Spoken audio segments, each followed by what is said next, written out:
Good morning, everybody. Welcome back to another video. My name is Jordan, and today we are going through part 2, or the second stage of this garden transformation out the front here.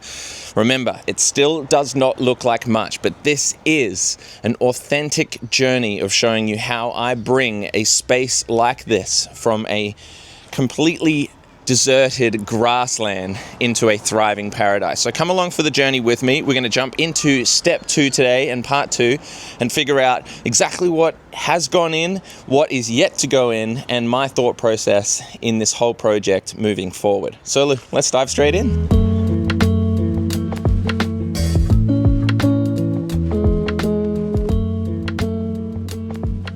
In today's video, I thought it would be a really good idea to update you as to where we are since last time. Now, if you haven't seen the first episode of transforming this space, or the first major update, I suggest you go and check that out now. I will link that up on the top of the screen here, so you'll be able to see the little icon popping up. Not sure which side, but go and check that out if you haven't already. So we're moving on from that today. We're going to be talking about exactly what's happened since then, how I'm getting our wonderful compost pile behind me into a place where it's going to be really good soil to be laying down on top of this cardboard area, so that we can then plant some things and start growing things in this area. So before we grow things here in the area, especially on this main area where the cardboard has been, I'm looking directly up into the sun now, but where all this cardboard has been underneath me, which is now deteriorating away quite considerably, we need to talk about the soil underneath. What are we actually working with already in this space? What's growing well around this area? And what can I tell from some of the plants that are already thriving here? When we're trying to do this, we're trying to look for weeds or grasses or pioneer plants that are the first ones that tend to crop up in the area. Now remember that our pioneer plants are there for a reason. They're coming up into the soil to provide some sort of benefit to the soil, whether or not that is holding the soil structure together, whether it's providing deeper tap roots to kind of break apart any clay soil or provide deeper water penetration. But there's reasons for all of these plants to be there, and by reading what these plants are doing and the plants that are arriving here in the garden, we can actually tell what is happening in the soil and what direction nature is trying to take it. Now here in the garden, I have taken away quite a fair bit of what was already here. So you can see the cardboard area just beside me, and that used to be just grass, much like the area past the fence. Now, I don't have a huge amount of weeds or pioneer plants here to actually give us an accurate idea of what's trying to happen to the soil underneath. But what I can tell you is that we have fairly dense clay-like soil underneath. So what we're going to do today is a little bit of a pH soil test. Okay, that's going to give us a little bit of an indication as to where we're sitting on the pH scale. If you haven't come across pH and you're wondering why it's important, we need to think about the balance between alkaline and acidity and what that means for our plants. In essence, our bodies work best at a pH of 6.4. Now, this goes for the exact same in plants. 6.4 tends to be the sweet spot for exactly where most of our chemical reactions that take place within the plant, within the soil, have their happy medium. This also goes for the soil as well. So not only are we 6.4 in our optimum state, so are the plants, and so is the soil. So that's a funny coincidence that I believe there is a lot more connection to than we might also think. But before we dive into pH and actually check the soil, the first thing we're going to do is give you a little tour around and show you what this space is looking like currently and what plans I have for this space over the next few months. Okay, so starting from this aerial view, which you may have recognized from the previous video, we have our fence lines here, which come around the outside, and we have our good new archway here of Rio Tinto concrete mesh. Now, my plan is to grow up an ayahuasca vine up and over this, and hopefully over the greenhouse as well. You can see that I've thrown in a bird bath and a little bridge as well. These are going to make nice decorations here out the front. And you can see the compost pile or soil pile that I'm working on, which we'll talk about in a second. So as you come into the first part of the garden, on the left, you'll see this garden bed, which you might not have seen before as it was completely empty. So what I've done is thrown down some mulch and started to find a balance between what was already here, like this lily pilly over here in the corner, which is now springing back from being cut right back to its trunk, and some new things that I'm starting to add in, like some potted flowers, like our petunias right here, and things like rosemary cuttings.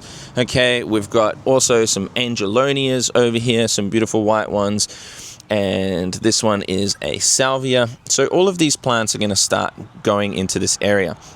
You can see I've tried to transplant these from out the back, some flowers and some oregano as well. These guys aren't doing so well right now, but hopefully their transplant will kick off really nicely and they'll be back to life really, really soon. We've got some lavender up over the back there as well. And this area is essentially going to be our pollinator haven, full of herbs and beautiful flowers. We've got our wonderful chicken run over in the corner there with our beautiful duck just saying hello. And I've kept a bit of a pile of sticks at the back there to give some room for some bugs and things that they might like to eat, or anything that can come into the garden, to give them a place to hide, even like our pollinators and our bees. We've got a very sad looking mulberry in the pot here, so maybe we'll have to pop that in the ground at some point. Got a compost bin, compost pile. We're coming round now. This is the archway, which you can see. So I've built it out of Rio mesh. It's currently housing some of the tools and the hose pipe, but we essentially walk around here. Now remember, you can go through this gate up past Forest Stump there, which is looking wonderful, and then this is our sky lounge area where the birds can come and sit up on the stump there. But remember, the chickens can go right around the side here and they can end up in our fruit tree area, scratching underneath the fruit trees, fertilizing as they go as well. Okay, coming back around into the garden area now. Lots of messy cardboard, as you can see, but that is a work in progress. We've got our bird bath and our little bridge here, which might provide a bit of a jump in between rows. I've got pots of comfrey, the banana plant, which is also due to go in the ground. Look at this eggplant bursting out in the middle of winter, which it really shouldn't be doing, but how cool is that? So our little greenhouse area, we've got the chili experiments in there and some cover crop and things going on. As we come around, this is the soil pile I've been working on. So this is a mix between our compost, it's our soil that we've been using from dead pots, dead garden beds, things like this. It's all been broken down in this pile into nice soil. Look at this, it's starting to really become part of a nice healthy soil. There's some good organic matter in there and a nice blend of things. Now, recently, as I've been turning this over quite regularly every couple of days, I added in some rice hulls, which you might be able to see already in there. Some rice hulls are such an important part of providing silica to our soil, and they provide some good aeration. So as those little rice hulls break down in the soil, they're going to provide silica, which is a great cell wall strengthener, helps with the upright standing strength of our plants as well as its resilience to pests. So that's a wonderful one to have in there. We've also added in plenty of number one blend, okay, our organic amendments, and we've also added in the biochar, okay, which is the paramagnetic biochar from Red Soil Organics. All of these things, including the old soil and everything that we've mixed around together, is creating this cocktail of gorgeous organic matter that is turning into a really nice, healthy potting soil or topsoil. So we're going to use this and we're going to spread it out over this area. And I've just backed into the bird bath and completely soaked myself. Wonderful. So we're going to put this and create a couple of rows along here, along the garden bed. Now, in these rows, we're going to be planting some things, like I said, that are going to thrive in this area.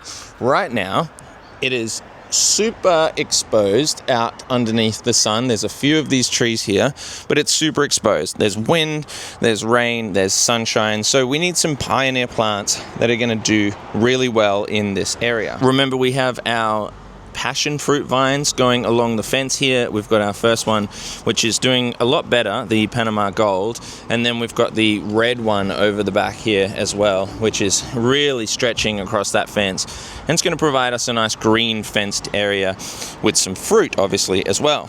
And moving over, first pineapple under the tree there, and we've got all of our citrus all the way along doing really, really well, and our banana and our feijoa up the end there too, which you would have seen in the previous video.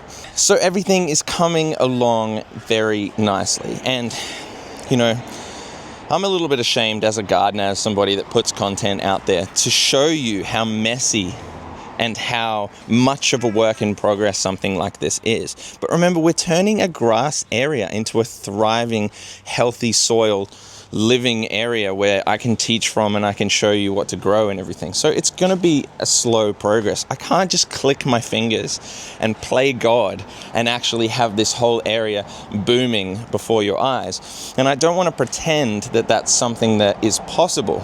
I want to show you that this takes a fair amount of weeks and months of leading our soil biology and our plants a certain way to get them to a point where we can have this area thriving. And yeah, to show you that it's simply not possible to do overnight, and it's something we really need to have a little bit of consideration about and balance between what I may want to happen and what might need to happen in order to get there. Now, essentially, like with anything, if we want to get something growing in our soil, we need to be focused on the soil itself, not what is growing in it. Because quite often we get confused when a plant isn't doing so well, and we've put it in the ground, we've given it water, we've given it sunshine. Why is it not working? And there's going to be a couple of reasons for this. The main two that I want to talk about is the first is soil biology. This is why there's such a big focus for me on putting effort into that compost pile to make sure that it has all of the nutrients, but also all of the biology in there as well. We're looking for all sorts of worms, microbes, mycorrhizal fungi. We're looking for all of these amazing forms of life that come into our soils to actually break down those nutrients and provide them to the plant. So feeding our soil and setting up our soil in the right way is the most important part. Which leads me on to number 2, which is our environment. As I suggested before, certain plants are destined for certain environments because they have a role to play. They will come in as a pioneer plant or as a transitional plant, which is helping move the area, move the soil from one particular area to another, or one particular goal to another. This might be similar as something that you've seen as an open, flat, bare earth, which first then sprouts weeds, it then sprouts grasses, then shrubs and bushes and trees, and moves its way into a forest. So that's got me thinking, what can I plant in this garden to start things off? And I think over the next few weeks, I'm going to be having that discussion and asking that question to many different people that I look up to and trust, but also I'm going to be trying to figure that out myself with you guys. So any kind of comment, suggestion, or input or insight is going to really help me understand what I could do with these soils. The first thing we need to do, though, is test the pH to understand where we are and how we can move it best to that optimum 6.4. Testing pH can be super simple. Now, I've learnt this technique from a legendary regenerative farmer called Graham Sate. Now, Graham Sate does some wonderful nutrition farming podcasts and episodes, and one of his how-to episodes was how to do a simple pH test. So that's what I'm here copying today.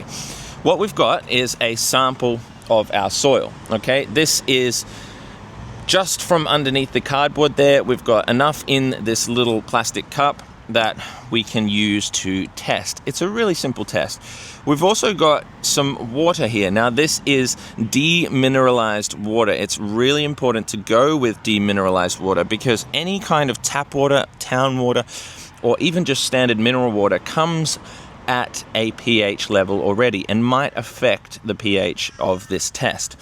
Now, last but not least, I've got a little spoon to mix it around, and I've also got our pH strips, our pH colored strips, okay? Now, these are so cheap. You can buy a whole booklet, I think, for like $1, and it's got its little color thing up here. So we're gonna grab one of these strips, dip it into the solution, and find out what the pH is of the soil here. Now, equal parts of soil and water is needed. So if we're going up to about there on the cup, we want to kind of just fill it up a little bit more and go to about double that. So that's about equal parts. Now we're going to get the spoon and give it a nice little mix around. Graham says to put it in a little bit of a jar and sort of shake it for 30 seconds. But this can work just as well. We're sort of giving it a mix. We're allowing all of the different particles in the soil to mix up with the water and to give us a little bit of a diluted effect where we can test the pH of the liquid solution. Another really interesting thing that you get when you mix your soil with water, and especially if you let it settle once you've mixed this around, you can tend to see some of the layers that are in there, how much sand is in there, which I can see quite a fair bit of at the bottom, which is really, really interesting. But you'll be able to see a lot of what is in the soil. So a nice big mix around, 30 seconds, making this into a nice mud milkshake, a bit of a sludge milkshake like you used to make when you were a kid or something out in the garden. So we're going to give that 30 seconds, and then what we're going to do is just pop it aside for maybe 5 minutes, and we're going to come back in 5 minutes and test it then. So I think that's probably about the right amount. We're going to do 30 seconds of mixing around and then 5 minutes of just letting it sit there before we dip into that solution. So 5 minutes, let's wait. Now, while we wait for that to just settle and develop its pH, we're going to talk about a couple of plants that I'm thinking about that will go in first here in the garden and why they're going in first. So obviously, I'm going to want to get some cover crop down in these soil rows. So as soon as I've built up a little bit of a mound or a soil row down here, I'm going to want to put in some cover crop. A mixed variety, a blend of all of these different species, hopefully 15 like our number 2 blend seed cover crop mix, and put it out here. And luckily, because it's winter, we're going to get some good germination in these gorgeous sunny days that we're getting here in the winter. And it's just topping about 20 degrees at the moment during the day. So that should be perfect to allow some germination of my cover crop. But we also want some beautiful pioneer species that we can use as chop and drop to then feed the soil, and some things that are also going to penetrate the soil at the same time. 2 of those plants that I'm thinking of, one is the pigeon pea. Now, if you've come across the pigeon pea, it is a super fast growing plant that is used quite often in permaculture scenarios as a chop and drop.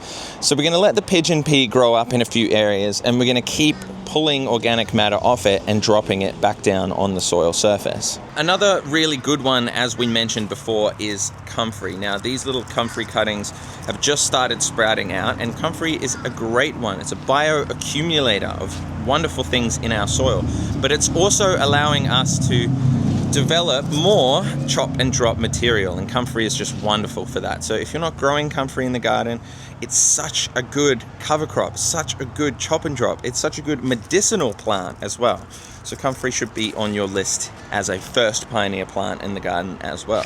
And finally, the last one that I'm going to be trying to put in here is, and hopefully getting a cutting from my good friend Tim, is we're going to put some banner grass in. And this grass is, again, a fast-growing grass that we can use for chop and drop, and its root systems do tend to go down into the soil, provide a little bit of moisture retention further down, and breaking up some of that compacted clay that we often face here in Brisbane.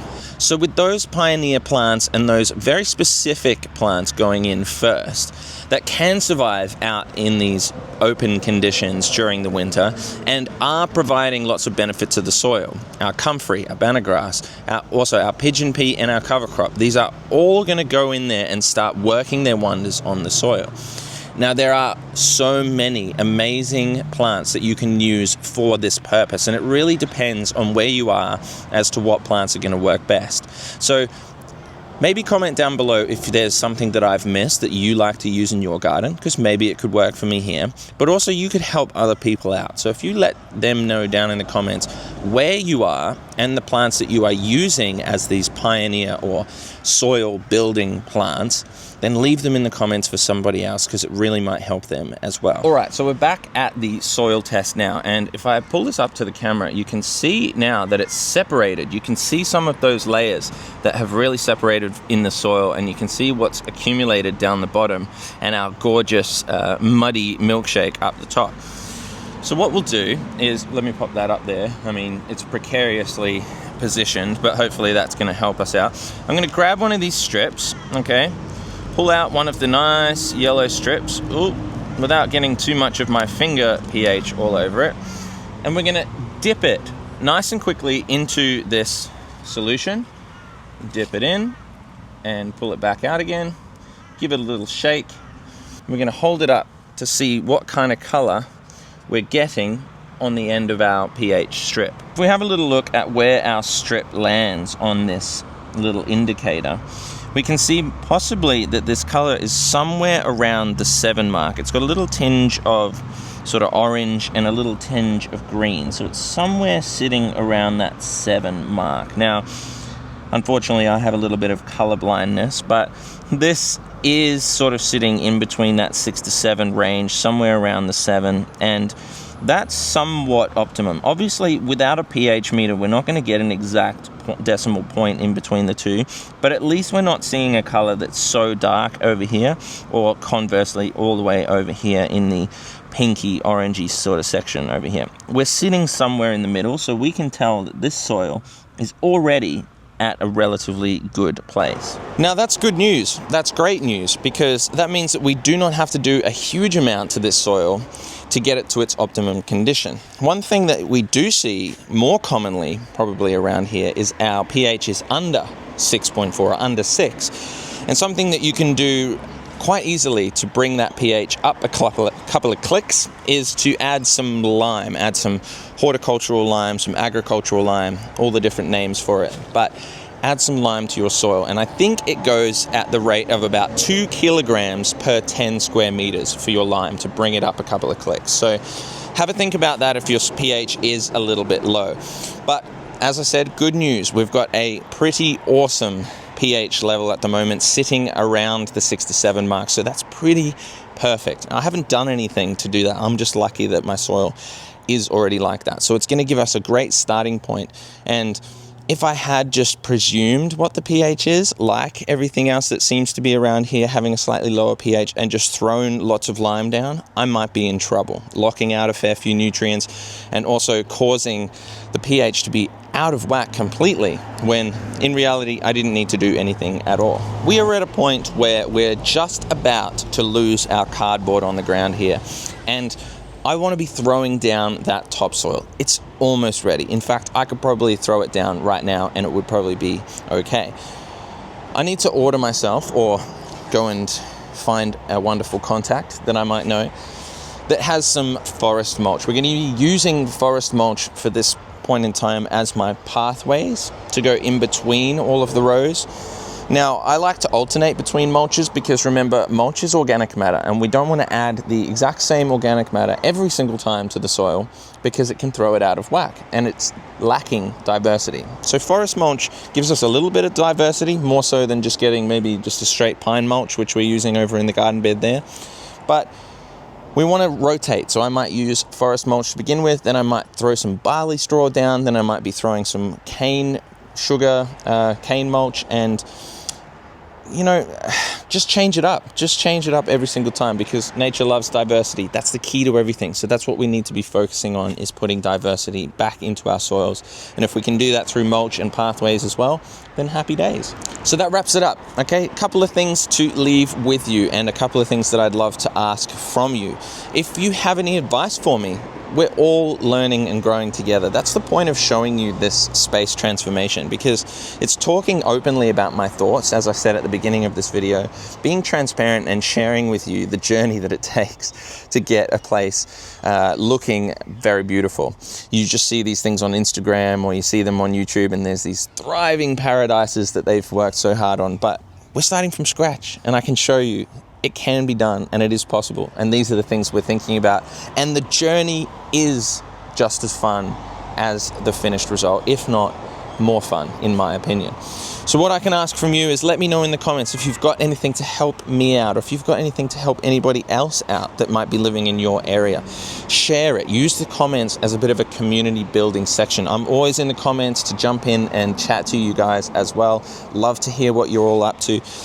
And the last thing that you could do for me, which would be amazing, if you enjoyed this video, if you made it this far, if you found anything helpful from this, leaving a like or subscribing to the channel, which would be even better, gives me so much more motivation, and it gives me a lot more ability to dive deeper into this for you guys and commit to making better and better videos for you every single time. So that would be a huge favor for me if you could. Otherwise, look at this gorgeous day. I'm gonna go and enjoy the sunshine with my family, and I think you should be too. Stay grateful, stay happy, go and enjoy your lives, and I'm really grateful that you're here. So chat to you soon. See you on the next video. Bye for now.